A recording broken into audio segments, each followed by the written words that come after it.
1977, Londres, familia Hodgson. El caso que la BBC documentó con 1500 fotos y el mundo prefirió olvidar. En el corazón de Enfield, un tranquilo suburbio del norte de Londres, se alzaba Green Street con sus casas victorianas de ladrillo rojo que habían sido testigos silenciosos de más de un siglo de vida familiar británica. Era el otoño de 1977, y la brisa fría que barría las calles empedradas llevaba consigo algo más que el aroma de las hojas marchitas. En el número 284, una modesta casa adosada de 2 plantas se convertiría en el epicentro de uno de los casos paranormales más documentados y controvertidos de la historia moderna. La vivienda, construida en 1920, no tenía nada de particular que la distinguiera de sus vecinas. Su fachada de ladrillo gastado por el tiempo, las ventanas de marcos blancos que necesitaban una mano de pintura, y el pequeño jardín delantero cercado por una valla de metal negro, eran características típicas de la arquitectura residencial de clase trabajadora londinense. Sin embargo, detrás de esa apariencia ordinaria, la casa guardaba secretos que pronto saldrían a la luz de la manera más aterradora imaginable. Peggy Hodgson, una mujer divorciada de 47 años, había convertido esta casa en un hogar cálido para sus 4 hijos. Janet, de 11 años, era una niña vivaz con cabello castaño y ojos curiosos que siempre parecían estar buscando aventuras. Su hermana menor, Margaret, de 13 años, era más reservada pero igualmente inteligente, con una sonrisa tímida que iluminaba su rostro pecoso. Los 2 hijos menores, Johnny de 10 años y Billy de 7, llenaban la casa con sus risas y travesuras típicas de la infancia. La rutina familiar transcurría con la normalidad predecible de cualquier hogar británico de clase media-baja. Peggy trabajaba como empleada de limpieza en una oficina local para mantener a su familia, mientras los niños asistían a la escuela primaria de Enfield. Las tardes se llenaban con tareas escolares, programas de televisión y la cena familiar alrededor de la pequeña mesa de madera del comedor. Los fines de semana significaban partidos de fútbol para los niños, compras en el mercado local y, ocasionalmente, visitas a los abuelos maternos que vivían a unas pocas millas de distancia. Pero el 31 de agosto de 1977, esa rutina reconfortante se rompería para siempre. Era una noche húmeda y pegajosa, típica del final del verano londinense. Peggy había mandado a los niños a la cama más temprano de lo usual, después de un día particularmente agotador. La casa estaba sumida en el silencio nocturno cuando, aproximadamente a las 11:30 de la noche, un sonido extraño rompió la quietud. No era el crujido familiar de la madera vieja asentándose, ni el murmullo del viento contra las ventanas. Era algo diferente, algo que hizo que el vello de los brazos de Peggy se erizara de una manera que no podía explicar. Tud, tud, tud. Los golpes venían de arriba, del dormitorio que compartían Janet y Margaret. Pero no eran los pasos apresurados de niños jugando después de la hora de dormir. Estos golpes tenían un ritmo deliberado, pesado, como si alguien estuviera moviendo muebles pesados a través del suelo de madera. Peggy subió las escaleras con el corazón acelerado, esperando encontrar a las niñas reorganizando su habitación en algún juego nocturno secreto. Lo que encontró la dejaría marcada para el resto de su vida. Janet y Margaret estaban en sus camas, completamente despiertas pero paralizadas de terror. Sus ojos, abiertos como platos, estaban fijos en la cómoda de madera pesada que se deslizaba lentamente por el suelo, deteniéndose justo frente a la puerta del dormitorio. No había nadie empujándola. No había explicación racional para lo que estaba ocurriendo ante sus ojos. Peggy corrió hacia la cómoda, intentando empujarla de vuelta a su lugar contra la pared. Pero tan pronto como logró moverla unos centímetros, la pesada pieza de mobiliario se deslizó nuevamente hacia la puerta con una fuerza que parecía provenir de una fuente invisible. 1, 2, 3 veces intentó Peggy mover la cómoda, y 3 veces el mueble regresó a bloquear la puerta como si tuviera voluntad propia. El terror se apoderó de la familia Hodgson esa noche, pero era solo el comienzo. Lo que había empezado como un evento inexplicable se convertiría en una pesadilla de 2 años que atraería la atención de investigadores paranormales, científicos, periodistas de la BBC, la Policía Metropolitana de Londres y finalmente, del mundo entero. Los Hodgson no tenían idea de que su hogar se había convertido en el escenario de lo que los expertos llamarían más tarde el caso Enfield, el fenómeno poltergeist más documentado de la historia moderna, con más de 1500 fotografías, grabaciones de audio, testimonios de decenas de testigos profesionales, y evidencia que desafiaría toda explicación racional conocida por la ciencia. Esa noche del 31 de agosto, mientras Peggy abrazaba a sus hijos aterrorizados en el dormitorio bloqueado por una cómoda que se movía sola, ninguno de ellos podía imaginar que acababan de cruzar un umbral del cual no habría retorno. El horror había llegado a Green Street, y había llegado para quedarse. Para entender la magnitud de lo que estaba a punto de sucederle a la familia Hodgson, es necesario conocer quiénes eran antes de que el horror transformara sus vidas para siempre. Peggy Hodgson no era una mujer que buscara la atención mediática ni alguien propensa a la fantasía.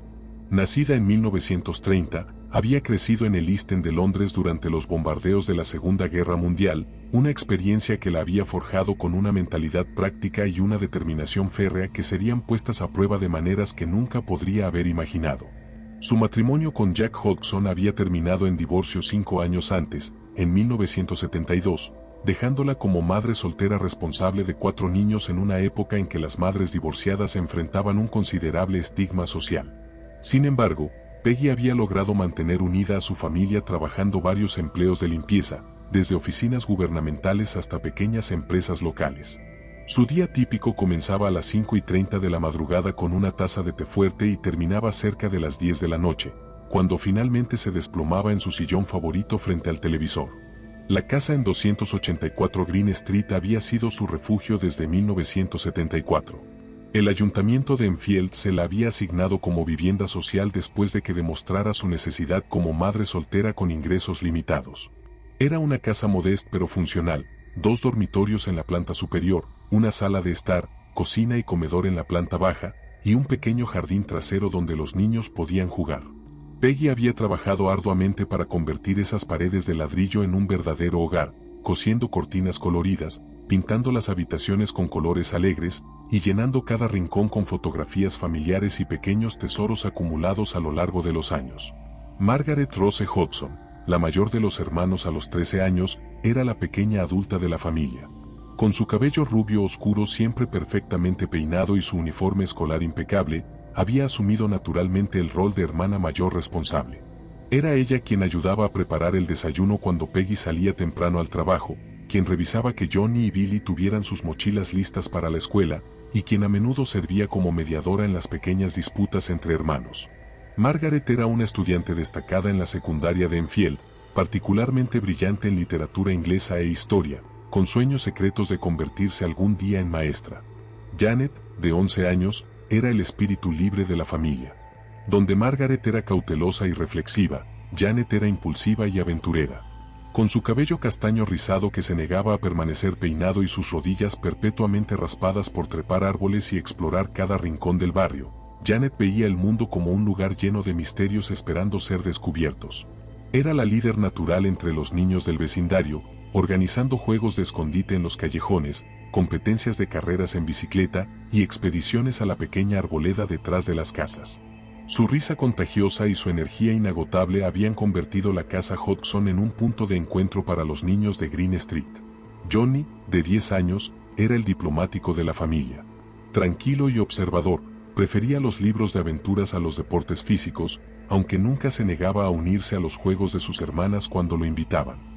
Tenía una fascinación particular por la historia militar británica, coleccionando soldaditos de plomo y leyendo todo lo que podía encontrar sobre las batallas de la Segunda Guerra Mundial. Era común encontrarlo sentado en la escalera, leyendo mientras el caos familiar se desarrollaba a su alrededor, completamente absorto en sus mundos imaginarios. Billy, el más pequeño a los 7 años, era el payaso de la familia. Con sus mejillas regordetas y su sonrisa perpetua, tenía el don de hacer reír a cualquiera, incluso en los momentos más difíciles. Era particularmente cercano a su madre, a menudo siguiéndola por la casa como un pequeño cachorro, ayudándola con las tareas domésticas a su manera infantil pero entusiasta. Sus travesuras inocentes y su manera de pronunciar mal ciertas palabras mantenían un ambiente de alegría constante en el hogar. La rutina familiar de los Hodgson seguía un patrón reconfortante que había evolucionado a lo largo de 3 años de vida en Green Street. Los días de semana comenzaban a las 6:45 de la mañana con el despertador de Peggy. Para las 7:15, toda la familia estaba despierta, y la pequeña cocina se llenaba con el aroma del té, las tostadas y ocasionalmente, tocino los viernes cuando había un poco de dinero extra. Margaret ayudaba sirviendo el desayuno mientras Janet peinaba a Billy y Johnny reunía sus libros escolares. Para las 8:30, los niños habían partido hacia sus respectivas escuelas.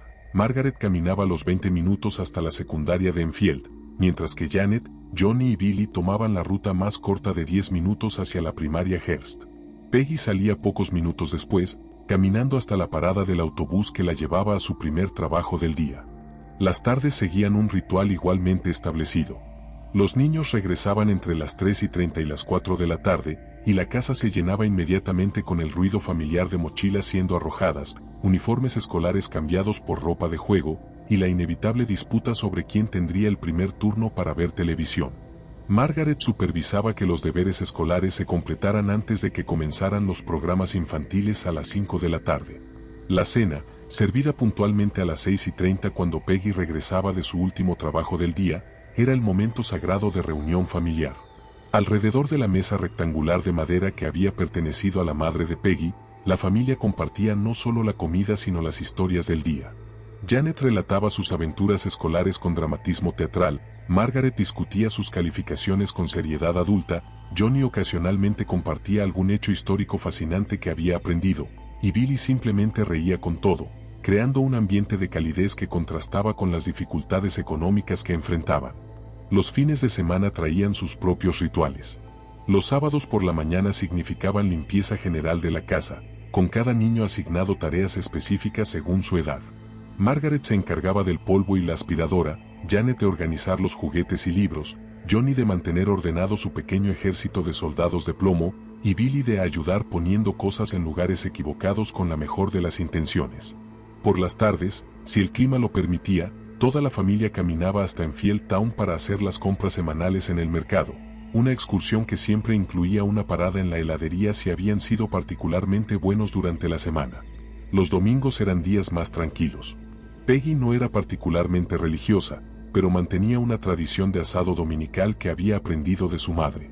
La preparación comenzaba temprano por la mañana, y para las 2 de la tarde, toda la casa se llenaba con el aroma de carne asada, verduras al vapor y el pudding de Yorkshire que era la especialidad secreta de Peggy.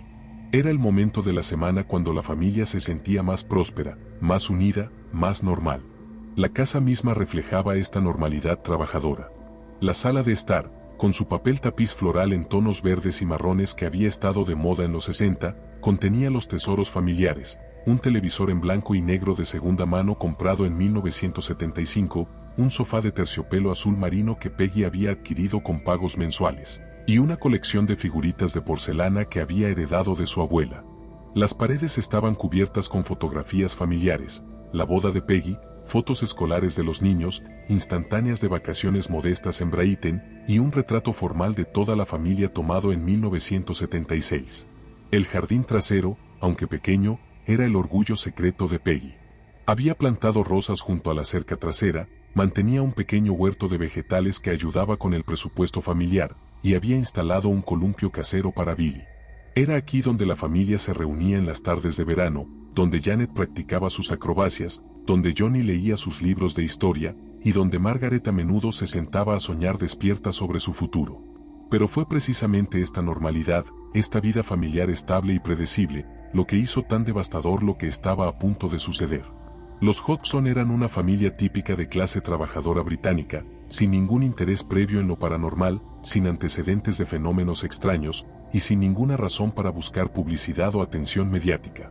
Eran exactamente el tipo de familia a la que uno menos esperaría que le sucediera algo inexplicable. El evento que cambiaría todo para siempre ocurrió de la manera más mundana posible. Era el 20 de agosto de 1977, y Peggy había decidido reorganizar los dormitorios. Billy, que había estado compartiendo habitación con Johnny, iba a mudarse al pequeño cuarto individual, mientras que Janet y Margaret seguirían compartiendo el dormitorio principal. La reorganización había requerido mover varios muebles, incluyendo la pesada cómoda de madera que había pertenecido a la abuela materna de Peggy. Esa cómoda, una pieza sólida de roble inglés construida en los años 20, había sido un regalo de bodas para la abuela de Peggy y había pasado por 3 generaciones de la familia. Medía aproximadamente 1,5 metros de ancho, 1 metro de altura, y pesaba lo suficiente como para requerir que Margaret ayudara a su madre a moverla. La habían posicionado contra la pared entre las 2 camas individuales de Janet y Margaret, donde guardarían su ropa y algunos objetos personales. Esa noche, Después de un día agotador de reorganización, limpieza y acomodamiento, Peggy había mandado a los niños a la cama temprano. La casa se asentó en su silencio nocturno habitual, con solo los sonidos familiares de la madera crujiendo mientras se enfriaba después del calor del día y el murmullo ocasional del tráfico nocturno en Green Street. Fue entonces, a las 11:32 de la noche del 31 de agosto de 1977, cuando los golpes comenzaron. Y con esos golpes, la vida normal de la familia Hodgson llegó a su fin para siempre. Los días que siguieron al incidente de la cómoda que se movía sola trajeron una calma tensa a la casa de Green Street. Peggy había intentado convencerse a sí misma de que todo había sido producto del cansancio, quizás algún tipo de alucinación colectiva causada por el estrés de la reorganización. Los niños, por su parte, hablaban del evento en susurros, como si el simple hecho de mencionarlo en voz alta pudiera hacer que volviera a suceder. Durante 3 días, la vida pareció retomar su normalidad. Los desayunos se sirvieron a las 7:15, los niños partieron hacia la escuela, Peggy cumplió con sus turnos de limpieza, y las cenas familiares transcurrieron con su charla habitual. Pero había una tensión subyacente que todos podían sentir, como la electricidad estática en el aire antes de una tormenta. El 3 de septiembre de 1977, esa tormenta finalmente estalló.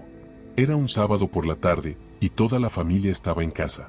Margaret estaba en la sala de estar viendo televisión, Johnny leía en su habitación, Billy jugaba con sus soldaditos en el jardín trasero, y Janet había subido a buscar algo en el dormitorio que compartía con Margaret.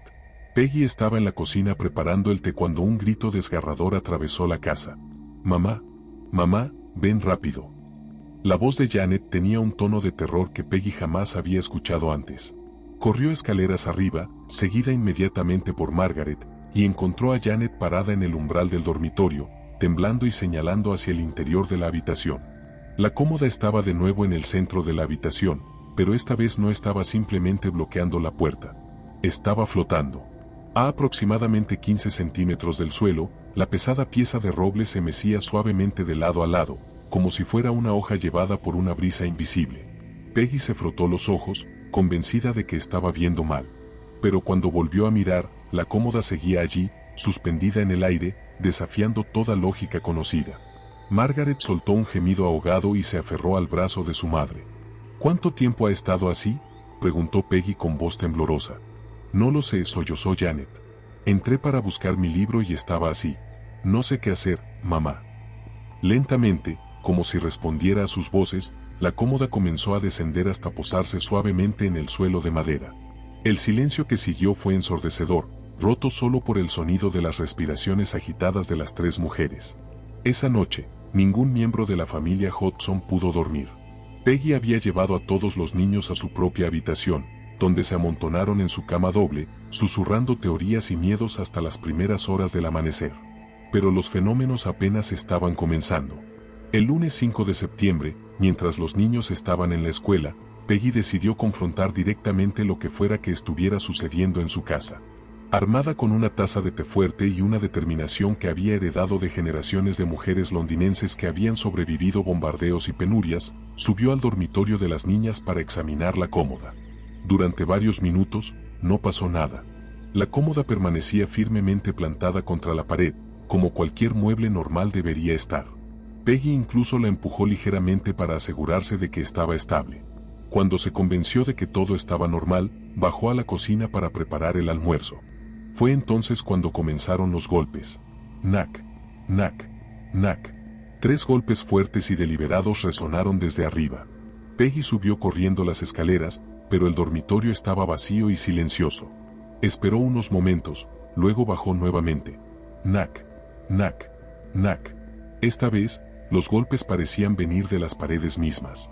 Peggy regresó arriba, revisó todas las habitaciones, incluso el pequeño ático, pero no encontró nada que pudiera explicar el sonido. El patrón se repitió durante toda la tarde. Cada vez que Peggy bajaba, comenzaban los golpes. Cada vez que subía a investigar, cesaban inmediatamente. Era como si algo estuviera jugando con ella, probando sus límites, midiendo sus reacciones. Cuando los niños regresaron de la escuela esa tarde, encontraron a su madre sentada en la cocina, pálida y visiblemente alterada. «¿Qué pasó, mamá?», preguntó Margaret, siempre la primera en notar cuando algo andaba mal. Antes de que Peggy pudiera responder, una serie de golpes fuertes resonó desde el piso superior, tan intensos que hicieron vibrar el techo de la cocina. Esta vez, todos los escucharon. ¿Hay alguien arriba?, susurró Johnny, aunque todos sabían que la casa había estado vacía excepto por Peggy. Los golpes continuaron, moviéndose aparentemente de habitación en habitación, como si alguien estuviera caminando pesadamente por toda la planta superior. Pero no eran pasos humanos normales. Tenían un ritmo extraño, irregular, como si quien los producía estuviera arrastrando algo pesado o tuviera una cojera severa. Margaret fue la primera en armarse de valor para subir a investigar, seguida de cerca por Janet y, reluctantemente, por Johnny y Billy. Peggy cerró la marcha, con su corazón latiendo tan fuerte que estaba segura de que los demás podían escucharlo. Encontraron el piso superior completamente vacío, pero algo había cambiado. La cómoda no solo se había movido de nuevo, esta vez estaba completamente volteada boca abajo, con sus cajones parcialmente abiertos y su contenido esparcido por el suelo. «Nadie más tiene llaves de esta casa», murmuró Peggy, más para sí misma que para los niños. «Nadie más puede entrar». Esa noche marcó el comienzo de lo que se convertiría en una rutina nocturna de terror. Los fenómenos parecían intensificarse después del anochecer, como si la oscuridad les diera más poder o libertad para manifestarse. Comenzaron con los golpes, que ahora se habían vuelto más frecuentes y variados. No eran solo los 3 golpes deliberados de antes, ahora incluían series largas y complejas que parecían seguir ritmos específicos, como si alguien estuviera tocando un código Morse en las paredes. Los sonidos viajaban por toda la casa, comenzando en una habitación y moviéndose sistemáticamente a otra, como si una presencia invisible estuviera patrullando el hogar. Luego llegaron los objetos que se movían solos. Al principio fueron cosas pequeñas, un cepillo de dientes que aparecía en la cocina cuando había sido dejado en el baño, libros que se encontraban abiertos en páginas diferentes a donde habían sido marcados, fotografías familiares que aparecían volteadas boca abajo sin explicación alguna. El 10 de septiembre, los fenómenos escalaron dramáticamente. Janet estaba haciendo sus deberes escolares en la mesa del comedor cuando su lápiz comenzó a escribir solo. La niña de 11 años observó horrorizada mientras su mano, que sostenía el lápiz, se movía independientemente de su voluntad, trazando palabras que ella no estaba pensando. «Get out», escribía una y otra vez en letras temblorosas. «Get out, get out, get out». Janet gritó y soltó el lápiz, que cayó al suelo con un sonido que pareció resonar por toda la casa. Cuando Peggy corrió para ver qué había pasado, encontró a Janet sollozando incontrolablemente mientras señalaba el papel cubierto con la frase amenazante repetida docenas de veces. «No era yo, mamá», lloraba Janet. «Mi mano se movía sola. No podía detenerla». Peggy examinó la escritura. Era definitivamente la letra de Janet, pero había algo extraño en ella. Las palabras estaban escritas con más fuerza de la que Janet normalmente usaba, y había una calidad angular en las letras que no era característica de la escritura natural de su hija. Los días siguientes trajeron una cascada de eventos que desafiaban toda explicación racional. Los juguetes de Billy comenzaron a moverse solos por su habitación, reorganizándose en patrones que no tenían sentido. Los soldaditos de plomo de Johnny aparecían formados en perfectas líneas de batalla cada mañana, sin importar cómo los hubiera dejado la noche anterior. Margaret comenzó a experimentar lo que ella describía como sueños despierta, donde veía figuras sombrías moviéndose por la casa, pero cuando parpadeaba o intentaba enfocar su visión, las figuras desaparecían. Era como si algo estuviera jugando en la periferia de su percepción, siempre presente pero nunca completamente visible. El 14 de septiembre, Peggy tomó la decisión de buscar ayuda externa. Su primera llamada fue a su hermana Sylvie, quien vivía en Bristol y siempre había sido la más práctica de la familia. «Peggy, amor, ¿estás segura de que no es solo el estrés?», preguntó Sylvie durante la conversación telefónica. «Criar 4 niños sola no es fácil, y a veces la mente puede jugarnos malas pasadas». «Sylvie, he visto una cómoda flotando en el aire», respondió Peggy con voz firme. «Los niños también lo vieron. Margaret y Janet estaban allí conmigo». Hubo una pausa larga del otro lado de la línea. «¿Quieres que vaya a quedarme unos días contigo?», preguntó finalmente Sylvie. Esa misma tarde, Sylvie Burcombe llegó a Green Street con una pequeña maleta y una actitud escéptica pero solidaria. Una mujer de 42 años con 2 hijos propios, Sylvie había desarrollado una perspectiva no nonsense sobre la vida que la había servido bien como enfermera en el Hospital St. Bartholomeus. No tuvo que esperar mucho para presenciar algo inexplicable. A las 9:45 de esa noche, mientras toda la familia estaba reunida en la sala de estar viendo televisión, un estruendo masivo resonó desde la planta superior. Sonaba como si alguien hubiera volcado todos los muebles del dormitorio de una vez. Los 6 adultos y niños corrieron escaleras arriba, con Silvia liderando la carga con la confianza de alguien acostumbrada a emergencias médicas. Lo que encontraron la dejó completamente sin palabras. No solo la cómoda había sido volcada nuevamente, sino que ambas camas habían sido empujadas hacia el centro de la habitación y apiladas una encima de la otra en una configuración que habría requerido fuerza sobrehumana para lograr. Los colchones estaban doblados por la mitad y metidos debajo de las estructuras de las camas, como si alguien hubiera estado jugando con muebles que pesaban varios cientos de libras como si fueran juguetes. «Esto no es posible», murmuró Sylvie, caminando alrededor de la habitación y examinando la escena. Como enfermera, estaba acostumbrada a mantener la calma en situaciones crisis, pero esto desafiaba todo lo que conocía sobre el mundo físico. «¿Crees que alguien entró a la casa?», preguntó Margaret con voz pequeña. Sylvie revisó las ventanas. Todas estaban cerradas desde adentro, sin señales de forzamiento. La puerta principal había estado cerrada con llave, y ella misma había verificado que nadie más tuviera acceso a la propiedad. «No hay forma de que alguien haya entrado», admitió Sylvie. «Y aunque hubiera entrado, necesitaría al menos 3 hombres fuertes para mover estos muebles de esta manera». Esa noche, Sylvie se quedó despierta haciendo guardia en la sala de estar, armada con una linterna y una determinación férrea de llegar al fondo del misterio.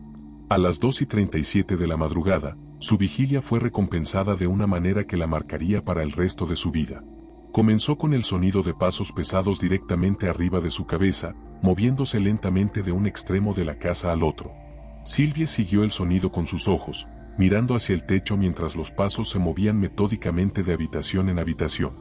Luego, mientras los pasos continuaban arriba, escuchó algo que hizo que se le helara la sangre en las venas, el sonido de la puerta principal abriéndose y cerrándose. Pero ella estaba sentada con vista directa a la puerta, y no se había movido en absoluto. Con su corazón latiendo violentamente, Sylvie se levantó y caminó hacia la puerta. Estaba firmemente cerrada y con llave, exactamente como la había dejado. Pero mientras estaba allí parada, escuchó claramente el sonido de pasos bajando por la escalera principal, pasos que se detuvieron justo detrás de ella. Se volteó lentamente, con la linterna temblando en su mano. No había nadie allí, pero podía sentir una presencia tan claramente como si alguien estuviera parado a unos centímetros de distancia. El aire a su alrededor se había vuelto frío, tanto que podía ver su propio aliento, aunque era septiembre y la casa había estado cálida toda la noche.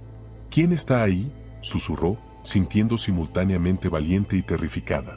La respuesta vino en forma de una risita baja y gutural que parecía emanar de las paredes mismas. No era la risa de un niño ni de un adulto, era algo intermedio, algo que sonaba como si hubiera sido filtrado a través de agua o tierra. Sylvie corrió escaleras arriba y despertó a toda la familia. «Nos vamos», declaró con voz temblorosa. «Nos vamos ahora mismo». Pero Peggy, a pesar de su propio terror, se negó. «¿A dónde vamos a ir?», preguntó. «Esta es nuestra casa. No tengo dinero para otra cosa, y el ayuntamiento no nos va a reubicar solo porque creemos que tenemos fantasmas». Fue Margaret quien sugirió una solución que cambiaría el curso de toda la investigación. «¿Por qué no llamamos a la policía?», preguntó. «Si realmente está pasando algo, ellos son testigos oficiales, ¿verdad?». Sylvie, aprovechando su experiencia profesional, se ofreció a hacer la llamada. A las 4:15 de la madrugada del 15 de septiembre de 1977, contactó a la estación de policía de Enfield. «Necesito reportar actividad inusual en 284 Green Street», dijo, luchando por encontrar las palabras adecuadas.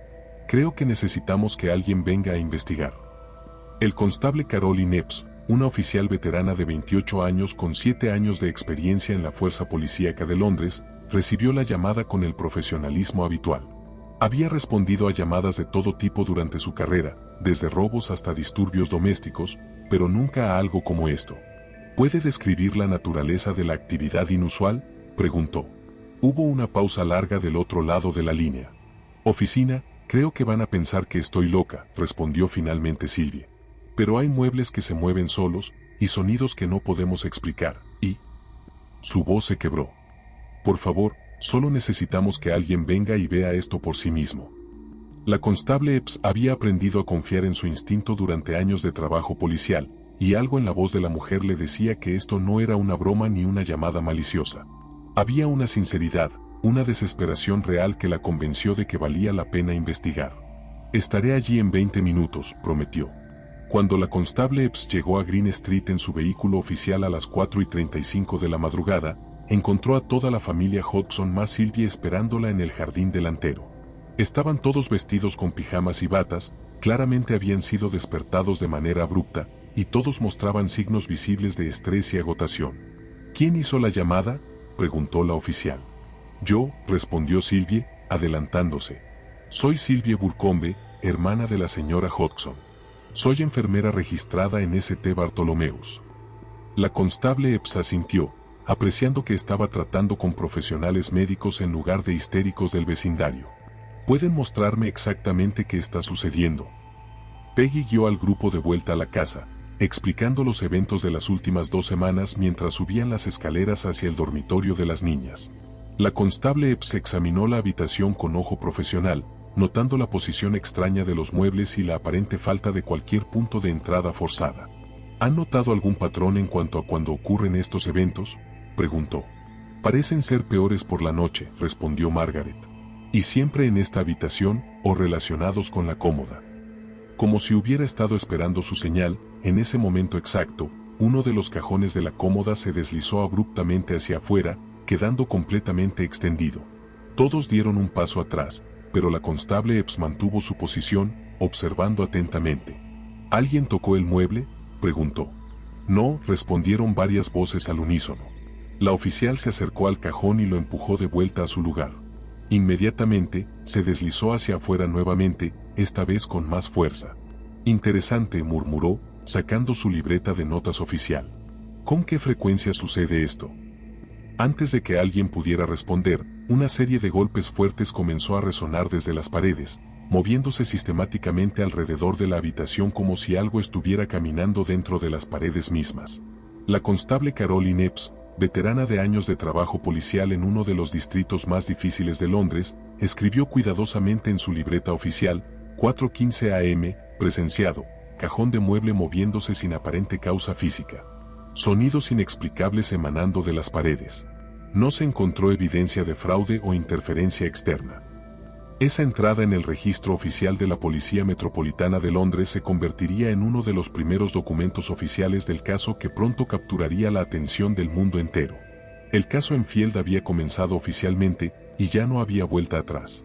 El informe oficial de la constable Caroline Epps enviado al Departamento de Investigaciones Especiales de la Policía Metropolitana de Londres el 16 de septiembre de 1977 contenía una frase que resonaría por décadas. Los eventos presenciados en 284 Green Street desafían explicación convencional y requieren investigación especializada. Por primera vez en la historia moderna de la policía británica, un caso paranormal había sido oficialmente documentado y elevado para investigación formal. Pero lo que estaba por venir haría que los eventos presenciados por la constable Epps parecieran simplemente el prólogo de una sinfonía de horror que estaba apenas comenzando. El 18 de septiembre, 3 días después de la visita policial, los fenómenos en la casa Hodgson escalaron a un nivel que jamás habían experimentado. Era un domingo por la tarde, tradicionalmente el momento más tranquilo de la semana familiar, cuando Janet estaba sentada en la sala de estar leyendo un libro de la biblioteca escolar. Sin previo aviso, la niña de 11 años fue literalmente levantada de su silla y lanzada a través de la habitación. Margaret, quien estaba sentada en el sofá opuesto, presenció todo el evento. Según su testimonio posterior a los investigadores, Janet no se levantó ni saltó de su silla. Fue levantada bodily como si manos invisibles la hubieran agarrado por los hombros y la hubieran arrojado con fuerza considerable. Fue como si alguien la hubiera agarrado y lanzado, le dijo Margaret más tarde a su madre. Pero no había nadie allí. Voló por el aire como una muñeca de trapo. Janet aterrizó con fuerza contra la pared opuesta, a una distancia de aproximadamente 3 metros de donde había estado sentada. Milagrosamente, no resultó gravemente herida, pero el impacto le dejó moretones en el brazo derecho y una profunda sensación de terror que la acompañaría durante meses. Peggy, quien había corrido desde la cocina al escuchar el grito de Margaret, encontró a Janet acurrucada contra la pared, temblando incontrolablemente y murmurando una y otra vez, No fui yo, mamá. No fui yo. Ese mismo día, los investigadores comenzaron a llegar a Green Street.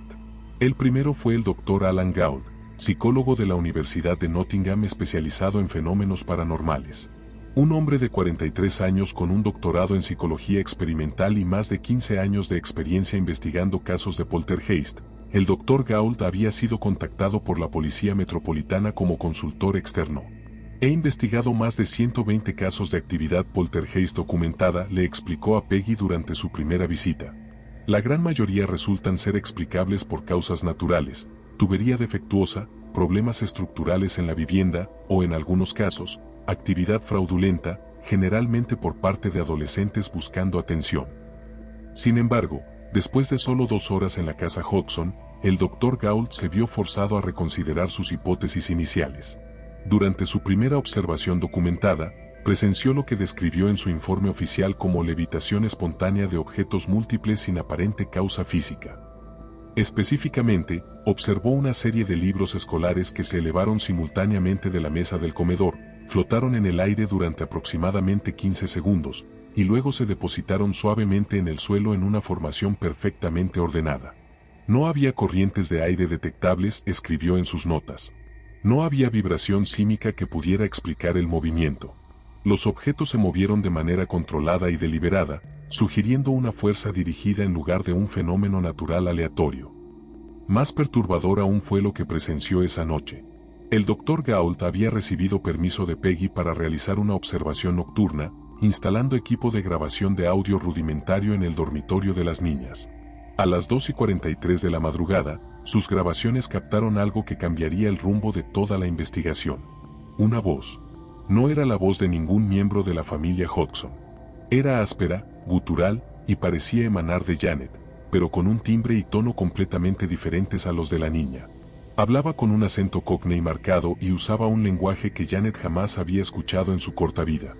Bill Wilkins, gruñía la voz en las grabaciones. Bill Wilkins es mi nombre. Morí en esta casa. Morí en esta maldita casa. Cuando el Dr. Gauld reprodujo las grabaciones para la familia a la mañana siguiente, Janet insistió que no recordaba haber hablado en absoluto durante la noche. De hecho, Margaret confirmó que su hermana había estado dormida durante todo el periodo en que las grabaciones fueron realizadas. Janet era una niña típica de 11 años, explicó más tarde el Dr. Gauld en su informe formal. No había evidencia de que tuviera conocimiento del dialecto cockney arcaico usado en las grabaciones, ni de información específica sobre antiguos residentes de la propiedad. La mención del nombre Bill Wilkins llevó a una investigación histórica que revelaría conexiones inquietantes. Los registros de la Oficina de Propiedades de Enfield mostraron que un William Wilkins, de 72 años, había fallecido en 284 Green Street el 5 de noviembre de 1958, casi exactamente 19 años antes de que comenzaran los fenómenos. Según el certificado de defunción oficial, Wilkins había muerto de una hemorragia cerebral mientras estaba sentado en su silla favorita en la sala de estar. Era un hombre soltero sin familia conocida, quien había vivido solo en la casa durante los últimos 15 años de su vida. Los vecinos lo recordaban como un individuo recluso y algo cascarrabias, quien rara vez interactuaba con la comunidad local.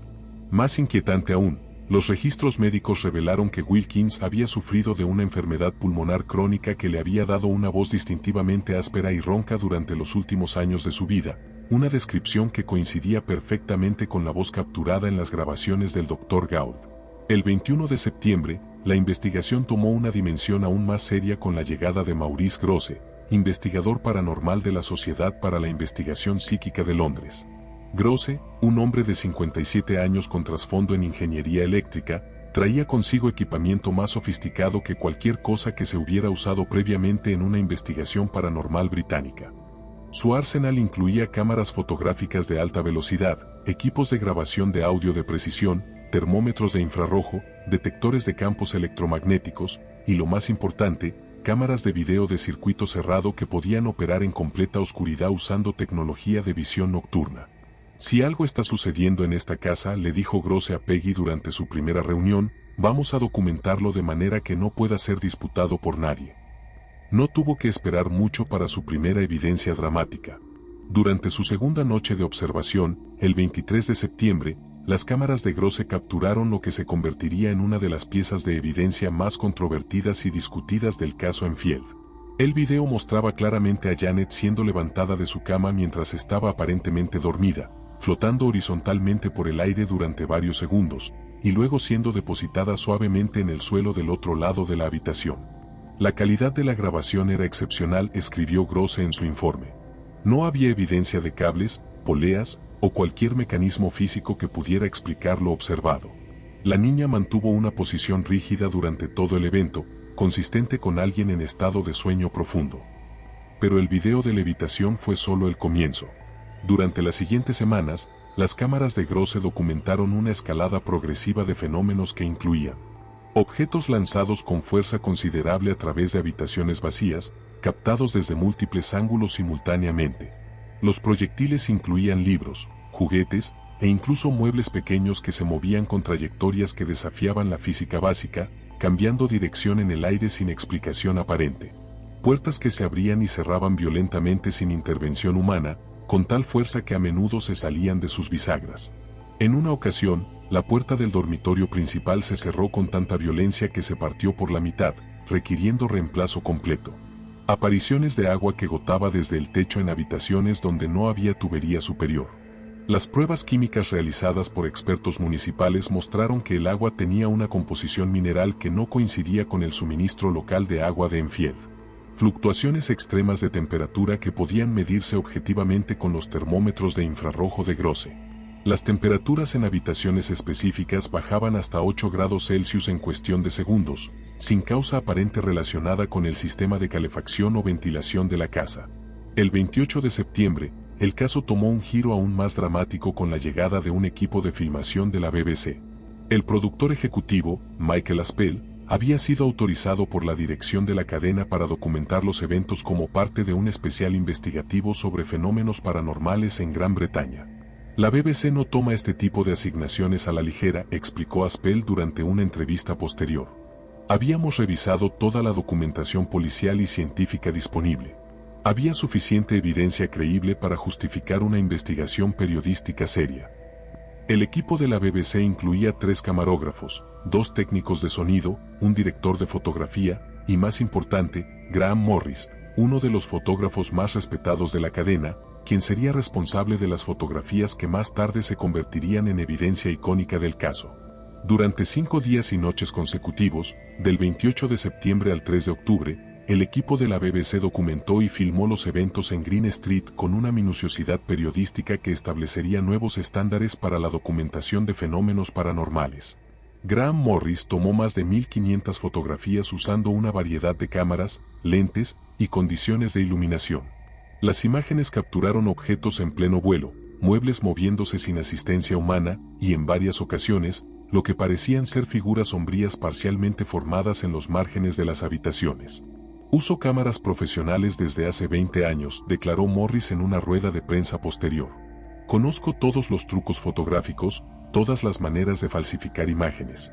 Lo que documenté en esa casa no puede ser explicado por ninguna técnica conocida de manipulación fotográfica de la época. Una de las fotografías más dramáticas de Morris mostraba a Janet en pleno vuelo, aparentemente siendo lanzada desde su cama hacia la pared opuesta. La imagen fue analizada posteriormente por expertos en fotografía forense de Scotland Yard, quienes confirmaron que no mostraba evidencia de manipulación o trucaje. Sin embargo, fue durante la documentación de la BBC que ocurrió el evento más aterrador registrado hasta ese momento en el caso Enfield. El 2 de octubre, a las 3:17 de la madrugada, mientras las cámaras de la BBC rodaban continuamente, Janet comenzó a hablar nuevamente con la voz de Bill Wilkins. Pero esta vez, la transformación fue visible y física, no solo auditiva. Las características faciales de Janet comenzaron a cambiar mientras hablaba. Su rostro juvenil pareció envejecer décadas en cuestión de minutos, desarrollando arrugas profundas alrededor de los ojos y la boca. Su postura se encorvó como la de un anciano, y sus manos se contorsionaron en formas que parecían artríticas. «Quiero que se vayan», gruñó la voz de Wilkins a través de Janet. «Esta es mi casa. Aquí morí, y aquí me quedaré». El Dr. Gould, quien estaba presente durante la filmación, intentó comunicarse directamente con la entidad. «Bill, si realmente eres William Wilkins, ¿Puedes decirnos algo sobre tu vida que podamos verificar? La respuesta llegó con una furia que aterrorizó a todos los presentes. Trabajé 43 años en la fábrica de ladrillos de Enfield, gritó la voz. Perdí mi ojo izquierdo en un accidente en 1932. Viví solo porque mi prometida murió de tuberculosis. Y ahora estos niños están en mi casa. La investigación histórica posterior confirmó cada detalle. Los registros laborales de la fábrica de ladrillos de Enfield mostraron que William Wilkins había trabajado allí desde 1915 hasta 1958. Los registros del hospital local confirmaron que había perdido su ojo izquierdo en un accidente industrial en 1932. Los registros parroquiales revelaron que su prometida, Elizabeth Harper, había muerto de tuberculosis en 1926. Janet no podría haber conocido ninguna de esta información específica e histórica. De hecho, algunos de estos registros no eran de acceso público y requirieron autorización especial para ser consultados. El 3 de octubre, después de 5 días de documentación intensiva, el equipo de la BBC se retiró con más de 40 horas de filmación y las 1500 fotografías de Graham Morris. Michael Aspel prometió que el material sería analizado por expertos independientes antes de que cualquier decisión fuera tomada sobre su difusión pública. Pero los eventos en Green Street estaban lejos de terminar. Si algo, la atención mediática parecía haber intensificado la actividad paranormal en lugar de disminuirla. El 5 de octubre, llegó el padre Peter Turner, sacerdote católico de la parroquia local de St. Andrew. Había sido contactado por Peggy, quien, criada en la tradición anglicana pero desesperada por cualquier ayuda espiritual, había decidido buscar intervención religiosa. El padre Turner, un hombre de 62 años con más de 30 años de experiencia pastoral, inicialmente se acercó al caso con considerable escepticismo teológico. En mis décadas como sacerdote, he visto muchos casos donde familias atribuyen problemas naturales a causas sobrenaturales, explicó a Peggy durante su primera visita. Mi rol es proporcionar consuelo espiritual, cuando es apropiado, realizar las bendiciones que puedan traer paz a su hogar. Sin embargo, el padre Turner no estaba preparado para lo que presenció durante su visita. Mientras realizaba una bendición preliminar en el dormitorio de las niñas, rezando en latín y rociando agua bendita alrededor de la habitación, la cómoda que había sido el foco original de los fenómenos comenzó a moverse violentamente. Pero esta vez no se deslizó suavemente por el suelo, comenzó a sacudirse con tanta violencia que golpeaba repetidamente contra la pared con fuerza suficiente para crear grietas en el yeso. Nunca había visto nada así en mis 30 años de ministerio, admitió más tarde el padre Turner. Era como si la bendición hubiera enfurecido a lo que fuera que estaba en esa casa. Durante los intentos del sacerdote de completar la bendición, la temperatura en la habitación bajó tan dramáticamente que todos los presentes pudieron ver su aliento, y una serie de golpes violentos comenzó a emanar de las paredes con un ritmo que parecía estar respondiendo directamente a las oraciones del padre Turner. Más inquietante aún, cuando el sacerdote intentó colocar un crucifijo en la habitación, el objeto religioso fue arrancado de sus manos por una fuerza invisible y lanzado contra la pared con tal violencia que se partió en pedazos. Hay algo en esta casa que tiene una aversión específica a la intervención religiosa, escribió el padre Turner en su informe oficial al obispado. Recomiendo que se traigan expertos más experimentados en este tipo de manifestaciones. La recomendación del padre Turner llevó a la intervención del reverendo John Pearce Higgins, vicario de la Iglesia de Inglaterra y uno de los exorcistas más experimentados de Gran Bretaña. Pearce Higgins, un hombre de 58 años con un doctorado en teología y más de 100 exorcismos documentados en su carrera, representaba la máxima autoridad eclesiástica disponible para este tipo de casos. Su primera evaluación de la situación fue directa y alarmante. Lo que está ocurriendo en esta casa va más allá de una simple infestación espiritual, le dijo a Maurice Grosse después de su evaluación inicial. Hay múltiples entidades involucradas, y al menos una de ellas muestra signos de lo que teológicamente clasificaríamos como malevolencia activa.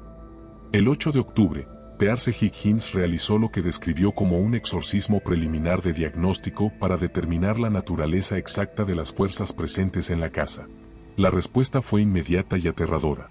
Tan pronto como Pearce Higgins comenzó las oraciones formales del rito de exorcismo, toda la casa pareció erupcionar en actividad paranormal simultánea.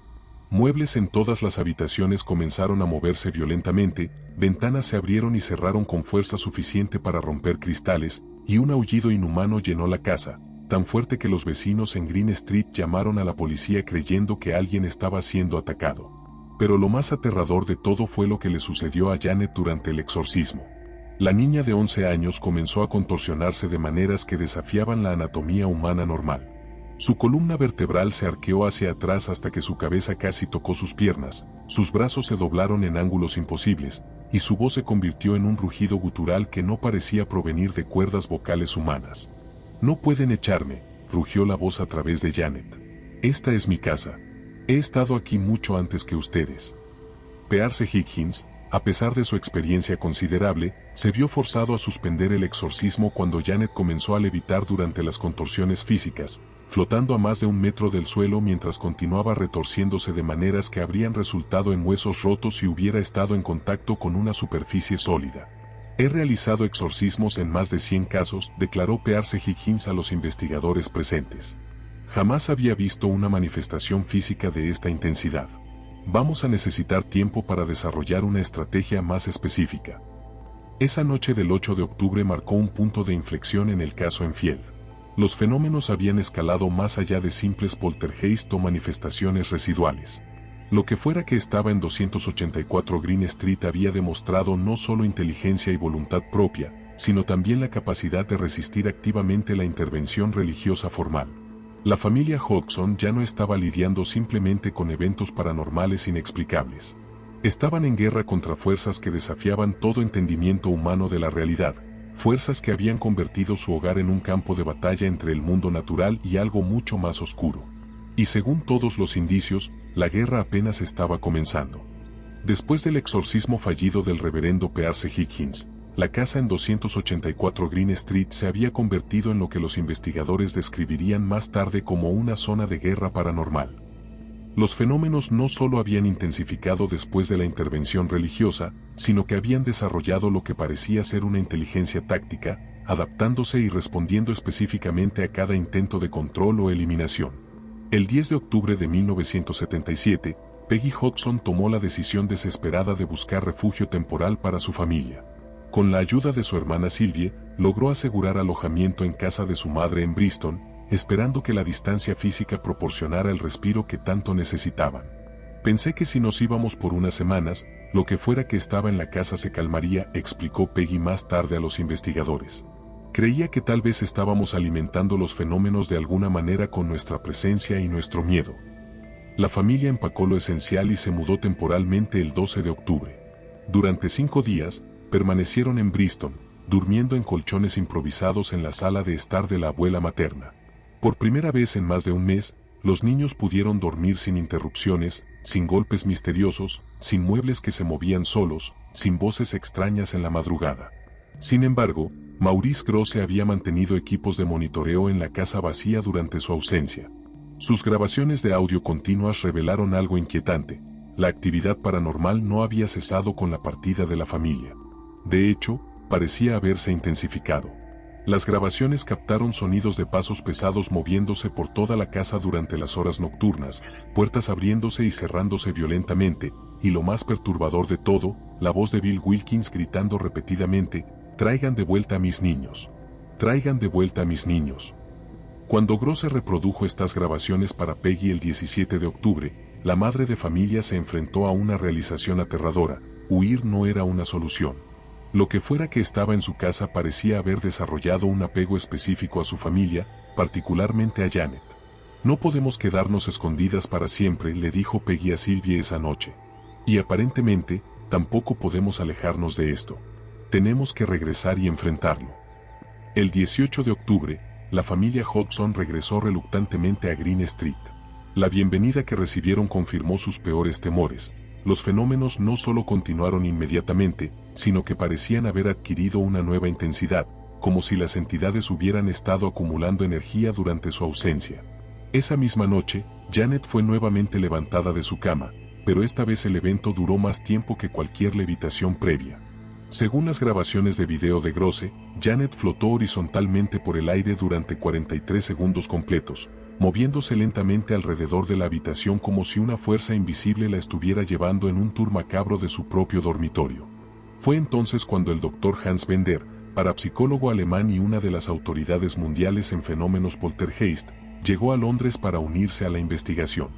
Bender, de 68 años, había investigado más de 300 casos de actividad paranormal en toda Europa y había desarrollado teorías revolucionarias sobre la conexión entre trauma psicológico y manifestaciones poltergeist. La mayoría de los casos que he investigado involucran adolescentes en situaciones de estrés emocional extremo, explicó Bender durante su primera reunión con el equipo de investigación. Mi teoría es que ciertos individuos jóvenes pueden actuar como agentes inconscientes, canalizando energía psíquica reprimida en fenómenos físicos aparentemente paranormales. Sin embargo, después de solo 3 días observando a Janet y los fenómenos asociados, el Dr. Bender se vio forzado a reconsiderar sus teorías establecidas. Lo que está ocurriendo aquí va más allá del modelo estándar de poltergeist adolescente, escribió en su informe preliminar. La niña muestra signos claros de posesión intermitente por una personalidad externa, con conocimiento histórico específico que no podría haber adquirido por medios normales. Además, los fenómenos físicos continúan incluso cuando ella está inconsciente o sedada. El 21 de octubre, Bender realizó lo que describió como un experimento de aislamiento controlado. Janet fue colocada en una habitación completamente vacía bajo observación constante de video, con todos los muebles removidos y las paredes revisadas para descartar mecanismos ocultos. Durante 6 horas, Janet permaneció en la habitación vacía mientras los investigadores monitoreaban desde una habitación adyacente. A las 4:26 de la tarde, comenzó lo que Bender describió como el evento más extraordinario que he presenciado en 4 décadas de investigación paranormal. A pesar de estar en una habitación completamente vacía, objetos comenzaron a aparecer de la nada y a volar alrededor de Janet. Primero fueron pequeñas piedras que parecían materializarse en el aire, luego monedas, después pequeños juguetes que definitivamente no habían estado en la habitación al comenzar el experimento. No hay explicación física para lo que documentamos, escribió Bender. Los objetos no fueron arrojados desde afuera de la habitación. Aparecían literalmente de la nada, como si estuvieran siendo transportados desde otra ubicación por medios desconocidos. Más inquietante aún, durante el experimento, Janet comenzó a hablar nuevamente con la voz de Bill Wilkins, pero esta vez proporcionó información que nadie había solicitado ni investigado previamente. Hay otros aquí, gruñó la voz a través de Janet. No solo yo. Hay una mujer que murió en el sótano en 1941 durante los bombardeos. Y hay un niño que se ahogó en el estanque del jardín trasero en 1923. La investigación histórica posterior confirmó ambas muertes. Los registros del ayuntamiento mostraron que Dorothy Fielding, de 34 años, había muerto en el sótano de 284 Green Street durante un bombardeo alemán el 15 de abril de 1941. Los registros del cementerio local confirmaron que Thomas Edwards, de 7 años, se había ahogado en el estanque ornamental del jardín trasero el 12 de agosto de 1923. Janet no solo está siendo influenciada por un espíritu, concluyó el Dr. Bender. Está sirviendo como algún tipo de medium involuntario para múltiples entidades que tienen conexiones históricas con esta propiedad específica. El 25 de octubre, llegó el equipo de exorcismo más experimentado disponible en las Islas Británicas. Dirigido por el reverendo Christopher Nailsmith, considerado el exorcista principal de la Iglesia de Inglaterra, el equipo incluía 3 sacerdotes adicionales, un médico especializado en casos de posesión y un teólogo experto en demonología medieval. Hemos venido preparados para una intervención espiritual de alta intensidad, explicó Nailsmith. Si las entidades presentes en esta casa son realmente lo que parecen ser, requerirán el rito de exorcismo más fuerte disponible en nuestra tradición eclesiástica. La preparación para el exorcismo mayor tomó 2 días completos. Los sacerdotes ayunaron, realizaron vigilias de oración continua y consultaron textos medievales de exorcismo que rara vez se usaban en la práctica moderna. La casa fue preparada con círculos de sal bendita, crucifijos en cada habitación y reliquias sagradas prestadas por la Catedral de Canterbury. El 27 de octubre, a las 6 de la tarde, comenzó lo que Nailsmith escribió como el exorcismo más dramático y violento de su carrera de 30 años. La respuesta de las entidades fue inmediata y aterradora. Tan pronto como Nailsmith comenzó las oraciones formales en latín, toda la casa pareció convulsionarse. Las ventanas explotaron simultáneamente, enviando cristales por todas las habitaciones. Los crucifijos colocados cuidadosamente fueron arrancados de las paredes y lanzados con tal fuerza que se incrustaron en la madera. Janet, quien había estado sentada calmadamente al comienzo del ritual, comenzó a contorsionarse de maneras que parecían romper las leyes de la anatomía humana. Su voz se transformó en lo que los testigos describieron como un coro de voces superpuestas, incluyendo la voz familiar de Bill Wilkins, pero también voces de mujer y niño que presumiblemente pertenecían a Dorothy Fielding y Thomas Edwards. «No pueden echarnos», rugía el coro de voces. «Esta casa es nuestra. Hemos estado aquí décadas». Durante el clímax del exorcismo, Janet se elevó del suelo y permaneció suspendida horizontalmente a aproximadamente 2 metros de altura, rotando lentamente mientras las voces continuaban gritando desafíos a los sacerdotes. Los objetos volaban por toda la casa con tal violencia que varios investigadores resultaron heridos por escombros. Después de 4 horas de ritual continuo, Naismith se vio forzado a suspender el exorcismo cuando Janet comenzó a mostrar signos de distrés físico extremo. Su temperatura corporal había bajado peligrosamente, su pulso era irregular, y parecía estar perdiendo la conciencia intermitentemente. «Las entidades están usando a la niña como ancla», explicó Naismith a la familia. «Continuar el exorcismo podría resultar en daño físico permanente o incluso la muerte. Necesitamos encontrar otra aproximación». El fracaso del exorcismo mayor marcó un punto de inflexión crítico en el caso. Todas las soluciones tradicionales, huida física, intervención religiosa, investigación científica, habían fallado en proporcionar alivio a la familia Hodgson.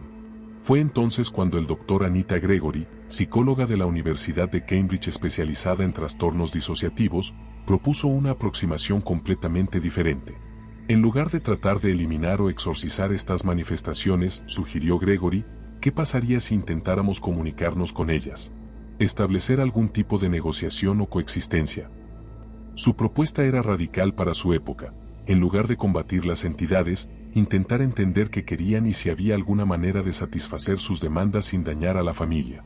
El 30 de octubre, Halloween, Gregory estableció lo que llamó sesiones de comunicación controlada con las entidades a través de Janet. Usando técnicas de hipnosis ligera para proteger la psique de la niña, Gregory intentó establecer un diálogo directo con Bill Wilkins y las otras presencias en la casa.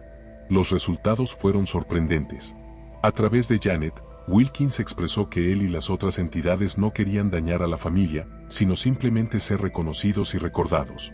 Habían estado solos en la casa durante décadas, olvidados por el mundo de los vivos. «Solo queremos que sepan que todavía estamos aquí», gruñó la voz de Wilkins durante una de las sesiones. «No somos malvados. Solo estamos solos». Gregory propuso un compromiso.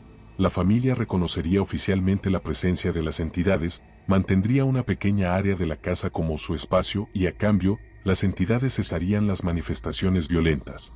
Sorprendentemente, el acuerdo funcionó. A partir del 2 de noviembre, los fenómenos violentos en 284 Green Street cesaron casi completamente. Continuaron manifestaciones menores, ocasionalmente se escuchaban pasos, objetos pequeños se movían de lugar, y a veces se escuchaba la voz suave de Bill Wilkins, pero nada que amenazara la seguridad física de la familia. Peggy designó el pequeño ático como espacio para las entidades, colocando allí una vieja silla que había pertenecido al inquilino anterior y una pequeña mesa con flores frescas que cambiaba semanalmente. «Suena loco», admitió Peggy a los investigadores, pero parece que solo querían ser reconocidos como parte de la casa. Una vez que aceptamos que están aquí, se volvieron pacíficos. La solución poco convencional del Dr. Gregory establecería un precedente en la investigación paranormal, demostrando que no todos los casos de actividad espiritual requieren eliminación o exorcismo. A veces, la coexistencia pacífica es posible. Sin embargo, las preguntas fundamentales sobre la naturaleza de lo que realmente había ocurrido en 284 Green Street permanecerían sin respuesta. ¿Fueron realmente espíritus de personas fallecidas? ¿Manifestaciones psíquicas generadas inconscientemente por Janet? ¿O algo completamente diferente que desafiaba todas las categorías conocidas de experiencia humana? Lo único cierto era que la familia Hodgson había encontrado una manera de vivir con el misterio, transformando el terror en una extraña forma de coexistencia que duraría por años venideros. 48 años después de que los primeros golpes resonaran en las paredes de 284 Green Street, el caso Enfield permanece como uno de los fenómenos paranormales más documentados y controvertidos de la historia moderna. Lo que comenzó como una noche aterradora para una familia de clase trabajadora se convirtió en un evento que dividiría a la comunidad científica, desafiaría las creencias religiosas establecidas y establecería nuevos estándares para la investigación de lo paranormal. La familia Hodgson continuó viviendo en Green Street hasta 1989, 12 años después de que comenzaran los fenómenos. Durante esos años, la coexistencia pacífica negociada por el Dr. Gregory se mantuvo en gran medida exitosa. Las manifestaciones violentas nunca regresaron, aunque los residentes y visitantes ocasionales continuaron reportando fenómenos menores, pasos suaves en el ático, el aroma inexplicable de tabaco de pipa en la sala de estar, y ocasionalmente, la voz gentil de Bill Wilkins deseando buenas noches a los niños. Janet Hodgson, ahora de 63 años y madre de 3 hijos, vive en Cornwall y trabaja como enfermera pediátrica. Durante décadas se negó a hablar públicamente sobre los eventos de su infancia, pero en una entrevista excepcional concedida en 2020, reflexionó sobre cómo la experiencia había moldeado su vida. La gente siempre me pregunta si realmente sucedió, si realmente vimos lo que dijimos que vimos, declaró Janet. Todo lo que puedo decir es que cambió fundamentalmente la manera en que entiendo la realidad. Hay cosas en este mundo que van más allá de lo que la ciencia puede explicar actualmente. Margaret Hodgson se convirtió en maestra de historia, cumpliendo el sueño que había tenido desde niña. Ahora jubilada, vive en Bath y ha escrito un libro no publicado sobre sus experiencias, que planea donar a los archivos de la Sociedad para la Investigación Psíquica después de su muerte. En entrevistas privadas, Margaret ha mantenido consistentemente que todos los eventos fueron reales y que el acuerdo de coexistencia funcionó porque Bill Wilkins era una persona solitaria en vida, y simplemente seguía siendo solitario en la muerte. Johnny Hodgson se convirtió en ingeniero eléctrico, posiblemente influenciado por su exposición temprana al equipo de investigación de Maurice Grosse. Vive en Australia desde 1995 y rara vez discute los eventos de Enfield, aunque sus colegas reportan que tiene un conocimiento inusualmente profundo sobre equipos de detección electromagnética y teorías sobre fenómenos eléctricos anómalos. Billy Hodgson, el más joven de los hermanos, se mudó a Estados Unidos en 1998 y trabaja como consultor en efectos especiales para la industria cinematográfica de Hollywood. En una ironía que no pasa desapercibida para su familia, ahora se gana la vida creando artificialmente los tipos de fenómenos que presenció naturalmente durante su infancia. Peggy Hodgson falleció en 2003 a los 70 años. Hasta el final de su vida, mantuvo que todos los eventos fueron completamente reales y que su familia había sido seleccionada por razones que nunca llegó a entender completamente. En sus últimos años, expresó gratitud porque los fenómenos hubieran llevado a su familia a una comprensión más profunda de los misterios de la existencia. Las 1500 fotografías tomadas por Graham Morris de la BBC permanecen en los archivos de la cadena, aunque solo una fracción ha sido vista públicamente. En 2015, un análisis forense digital realizado por expertos de Scotland Yard confirmó nuevamente que las imágenes no muestran evidencia de manipulación o trucaje, incluso cuando se examinan con tecnología moderna que no estaba disponible en 1977. Maurice Grosse continuó investigando fenómenos paranormales hasta su muerte en 2006, pero frecuentemente declaró que el caso Enfield seguía siendo el más convincente y documentado de su carrera. Sus archivos, donados a la Universidad de Cambridge, contienen más de 500 horas de grabaciones de audio y video del caso, así como testimonios detallados de más de 40 testigos profesionales que presenciaron eventos inexplicables en la casa. El Dr. Anita Gregory, cuyo enfoque de coexistencia pacífica había resuelto el caso, escribió extensamente sobre Enfield en sus trabajos posteriores sobre psicología transpersonal. Su metodología se convirtió en el modelo estándar para casos similares en todo el mundo, estableciendo protocolos que priorizan el bienestar de las familias afectadas sobre la eliminación de fenómenos. Sin embargo, el caso Enfield también generó controversia significativa dentro de la comunidad científica. El Dr. Susan Blackmore, psicóloga y escéptica prominente, publicó una crítica detallada en 1988, argumentando que los eventos podrían explicarse como una combinación de histeria colectiva, efectos de sugestión, y posible fraude involuntario por parte de adolescentes bajo estrés extremo. No niego que la familia Hodgson experimentó algo traumático, escribió Blackmore. Pero la explicación más probable involucra factores psicológicos y sociales conocidos, no fuerzas sobrenaturales. La respuesta del Dr. Bender fue inmediata y contundente: la doctora Blackmore no estuvo presente durante los eventos. Sus teorías, aunque académicamente interesantes, no pueden explicar la evidencia física documentada por múltiples investigadores independientes usando equipos de precisión. Esta división en la comunidad científica persiste hasta el día de hoy. Una encuesta realizada en 2020 entre parapsicólogos profesionales mostró que el 83% considera el caso Enfield como evidencia válida de fenómenos paranormales genuinos, mientras que una encuesta similar entre psicólogos tradicionales mostró que solo el 17% acepta los eventos como sobrenaturales. En 2005, el Ayuntamiento de Enfield designó oficialmente a 284 Green Street como sitio de interés histórico paranormal, la primera designación de este tipo en Gran Bretaña. Una placa discreta en el jardín delantero lee: en esta casa, entre 1977 y 1979, ocurrieron eventos que expandieron nuestra comprensión de los límites de la experiencia humana. La casa cambió de propietarios en 1989 cuando la familia Hodgson se mudó. Los nuevos residentes, la familia Chen, reportaron ocasionalmente fenómenos menores durante sus primeros años en la propiedad, pero nada comparable a los eventos de los 70. La señora Chen, en una entrevista de 2010, comentó: a veces escuchamos pasos en el ático, pero son pasos gentiles. Nunca nos hemos sentido amenazados. Es como tener vecinos muy silenciosos que viven arriba.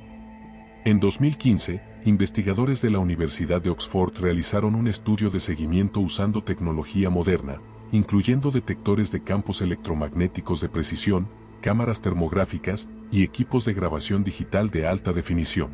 Durante 6 meses de monitoreo, documentaron anomalías electromagnéticas consistentes en el ático y el dormitorio principal, fluctuaciones de temperatura que no podían explicarse por factores ambientales, y 16 grabaciones de audio de voces susurrantes que no podían atribuirse a fuentes identificables. Hay algo en esa casa que sigue desafiando explicación científica, concluyó el Dr. Michael Persinger, neurocientífico líder del estudio de Oxford. No podemos afirmar definitivamente que es paranormal, pero tampoco podemos explicarlo con nuestro entendimiento actual de la física. El caso Enfield ha inspirado docenas de libros, múltiples documentales y al menos 3 películas de Hollywood, aunque la familia Hodgson ha expresado consistentemente que las representaciones comerciales fallan en capturar tanto la complejidad como la profunda transformación personal que experimentaron. Las películas hacen que parezca aterrador todo el tiempo, explicó Margaret Hodgson en 2020. Pero la verdad es que también había momentos de extraordinaria belleza y conexión. Cuando finalmente entendimos que Bill Wilkins solo quería ser recordado, había algo profundamente humano en eso, incluso si él ya no era humano en el sentido tradicional. Quizás la pregunta más intrigante que queda del caso Enfield no es si los eventos fueron reales, sino que implican sobre la naturaleza de la conciencia, la muerte y la continuidad de la identidad personal. Si Bill Wilkins realmente persistió después de la muerte física, ¿qué dice eso sobre nuestras asunciones fundamentales sobre la mortalidad humana? El Dr. Ian Stevenson, psiquiatra de la Universidad de Virginia especializado en casos de reencarnación, estudió extensivamente los archivos de Enfield y concluyó: este caso sugiere que la conciencia individual puede persistir independientemente del cuerpo físico y que bajo ciertas circunstancias puede interactuar con el mundo material de maneras que no entendemos actualmente. Pero tal vez la conclusión más importante del caso Enfield no sea científica sino profundamente humana. Una familia ordinaria enfrentó lo extraordinario y encontró maneras de adaptarse, coexistir y finalmente prosperar. Transformaron el terror en comprensión, el miedo en aceptación y lo sobrenatural en parte de su nueva normalidad. En un mundo cada vez más dividido entre materialismo científico y creencias espirituales, el caso Enfield permanece como un recordatorio de que la realidad puede ser mucho más compleja y misteriosa de lo que cualquier sistema de creencias individual puede abarcar completamente. La última entrada en el diario personal de Peggy Hodgson, escrita pocas semanas antes de su muerte, tal vez resume mejor el legado duradero de los eventos. Aprendimos que hay más cosas en el cielo y la tierra de las que jamás soñamos. Pero también aprendimos que incluso lo desconocido puede ser enfrentado con amor, paciencia y la determinación de entender en lugar de simplemente temer. 284 Green Street permanece habitada hasta el día de hoy. Los residentes actuales reportan una casa pacífica, aunque ocasionalmente llena de pequeños misterios. Y en las noches tranquilas de Enfield, cuando el viento sopla suavemente a través de las ventanas victorianas, algunos vecinos juran que aún pueden escuchar, muy débilmente, el sonido de una voz anciana susurrando: «Buenas noches». El caso que la BBC documentó con 1500 fotografías continúa desafiando explicación, 48 años después. Y quizás esa sea precisamente la lección que se suponía que aprendiéramos. que algunos misterios están destinados a permanecer como misterios, recordándonos que la realidad es infinitamente más vasta y extraña de lo que nuestras mentes limitadas pueden comprender completamente. La familia Hodgson sobrevivió a lo imposible. Y al hacerlo, expandieron las fronteras de lo que significa ser humano en un universo lleno de maravillas que aún no podemos explicar.